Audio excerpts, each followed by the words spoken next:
Les entitats veïnals de la Vall d'Hebron, agrupades en una plataforma, reivindiquen la cobertura total de la Ronda de Dalt al seu pas per Horta-Guinardó.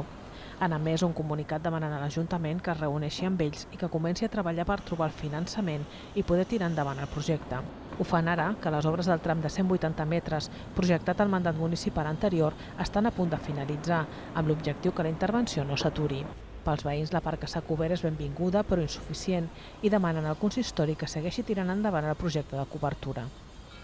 Sabemos que es una deuda histórica de la ciudad con los barrios del Valle de Hebrón y sabemos que es un proyecto de ciudad, un proyecto que hay que leer como una oportunidad, no como un problema. Y leyéndolo así, lo que hay que hacer es trabajar para encontrar los recursos para sacarlo adelante. El districte d'Horta-Guinardó s'ha compromès a la darrera audiència pública a reprendre la comissió de seguiment del projecte el més aviat possible. Els veïns han reivindicat també la cobertura total en aquest òrgan de participació ciutadana. 30 meses para conseguir los anteproyectos. Avanzar. Bueno, yo quería hablar de temas locales míos.